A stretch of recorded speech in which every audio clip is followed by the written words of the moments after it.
बोलतोल YouTube channel में आपका स्वागत है। मैं कमल शर्मा, हमारे साथ है महेंद्र कुमार प्रकाश चंद्र, फर्म इंदौर के राहुल बोरा। राहुल जी, आपका स्वागत है। आपसे हम बात करेंगे आज दलहन कॉम्प्लेक्स की। सबसे पहले ये बताइए कि चने की नई फसल बाजार में दस्तक दे रही है। मंडी में चना एमएसपी से नीचे बिक रहा है। चने की सप्लाई कैरी स्टॉक के साथ ठीक रहेगी, ऐसा अनुमान है। चने के दाम एमएसपी प्राइस से ऊपर आ पाएंगे या नहीं, क्या व्यू है आपका इस साल? नमस्कार शर्मा जी।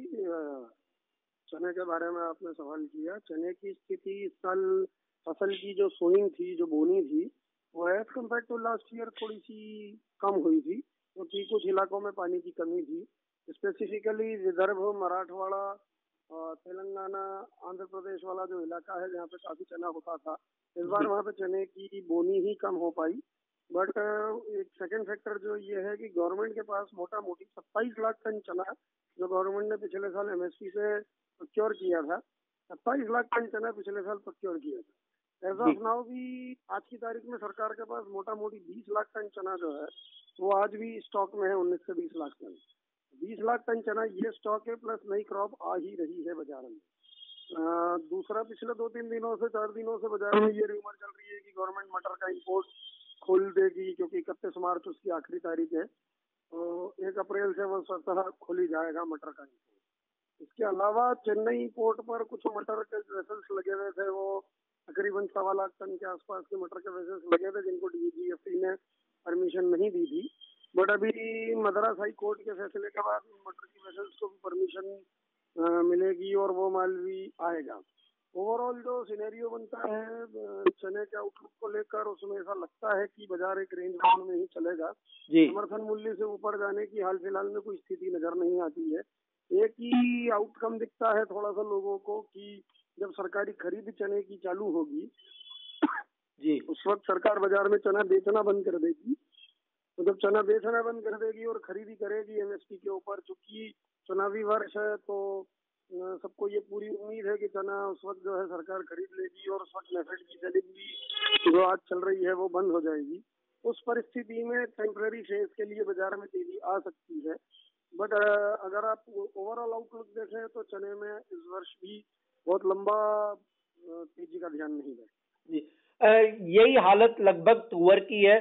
तुअर के भाव पे भी दबाव बना हुआ है। आपका क्या आउटलुक है शॉर्ट टर्म के लिए? शॉर्ट टर्म में अभी तुअर देखिए आप, ऊपर में जो महाराष्ट्र की तुअर 5700-5800 रुपए की रेंज में व्यापार हो गए थे, वो नीचे अभी घटकर 5200 रुपए आ गई है, मतलब ऊपर से 500 रुपए की मध्य में। तुअर भी हाल फिलहाल में समर्थन मूल्य से नीचे ही चल रही है। और हालांकि गवर्नमेंट ने 2 साल की तुअर गवर्नमेंट के पास स्टॉक पड़ी हुई थी, उसमें से पिछले साल का माल, मतलब 2 साल पहले का माल तो गवर्नमेंट ने नेफेड में के थ्रू काफी बेचा है, बट अभी पिछले साल का माल अभी भी कैरी ओवर पड़ा हुआ है। प्लस अपन ने बर्मा को जो 1.5 लाख टन का ट्रेड एग्रीमेंट है अपना, तो 1.5 लाख टन का कोटा बर्मा का खुलेगा। बर्मा की टोटल इस बार तुअर की पैदावार तकरीबन 2.25-3 लाख टन से घटकर 1.5 लाख टन ही है। बर्मा का तो वो पूरा कोटा एक बार हिंदुस्तान में आएगा ही सही। प्लस 1.5 लाख टन का अपन ने मोजाम्बिक को भी ट्रेड एग्रीमेंट है अपना, तो 1.5 लाख टन मोजाम्बिक से भी आएगा। बट अगर ओवरऑल सिनेरियो देखें तो तुअर में अल्टीमेटली लंबे समय में अच्छत बनेगी, और लंबे समय में जब अच्छत बनेगी तो तुअर में एक बार लंबे समय में तेजी का ध्यान बनता है। अभी छोटे समय के लिए भी आपको बोलूं तो मद्दी का ध्यान नहीं बनता है। हो सकता है कि बाजार एक जगह स्थिर रहे, 100-200 की मार्जिन पे खेलता रहे, बट अल्टीमेटली लंबे समय में तुअर में ध्यान जो है वो तेजी का है। तो उड़द की भी फसल इस साल कमजोर रही है, स्टॉक भी लंबा चौड़ा नहीं है। उड़द के बारे में आप क्या कहना चाहेंगे?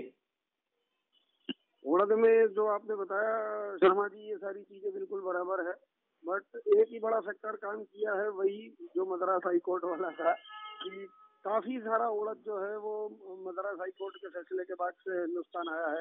अभी भी तकरीबन 2000 कंटेनर जो है वो डीजीएफटी के पास क्लियरेंस के लिए रखे हैं, और मद्रास हाई कोर्ट ने फैसला दे दिया है कि 10% ड्यूटी बैंक गारंटी के साथ वो माल रिलीज करवा सकते हैं।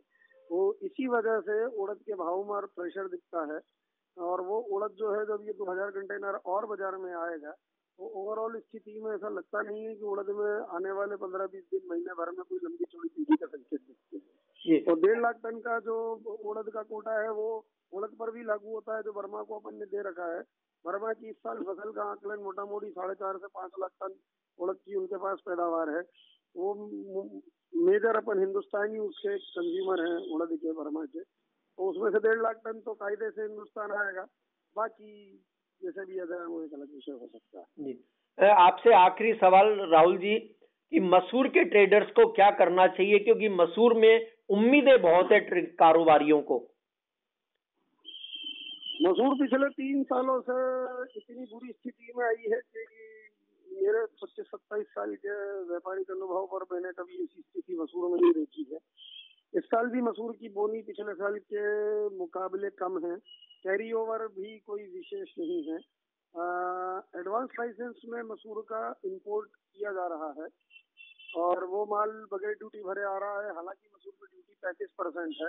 कनाडा के पास जो मसूर पड़ी हुई है, ऑस्ट्रेलिया में फसल कम है, बट कनाडा के पास फिर भी काफी अच्छी फसल की साइज है। वो माल किसी न किसी द्वारा हिंदुस्तान में ही आने की संभावना है। और अगर ज्यादा तेजी आती है तो 35% ड्यूटी आने के बाद भी वो माल हिंदुस्तान में पड़ते खा जाएगा और यहाँ की रेट पैरिटी बैठ जाएगी हिंदुस्तान की। इसलिए मसूर में लंबे समय में ध्यान ठीक है, बट अभी छोटे पीरियड के लिए, क्योंकि नई क्रॉप जो आई है वो बाजार में एक बार आएगी और व्यापारी का और किसान का दोनों का मनोबल मसूर से पिछले 3 सालों से बुरी तरीके से टूट चुका है। तो मेरे को ऐसा लगता है हाल फिलहाल में कि मसूर आज 3900 रुपये इंदौर का व्यापार हुआ है। वक्त आने पे एक बार ये 4041 तक ही जा पाएगी, बट वहां पर जाकर फिर इसको स्थिर होना पड़ेगा और लंबे समय में इसमें कोई तेजी का कारण बन जाए वो हो सकता है, बट अभी अल्प समय में इसमें कोई तेजी का विशेष लंबा कारण नहीं। धन्यवाद राहुल जी।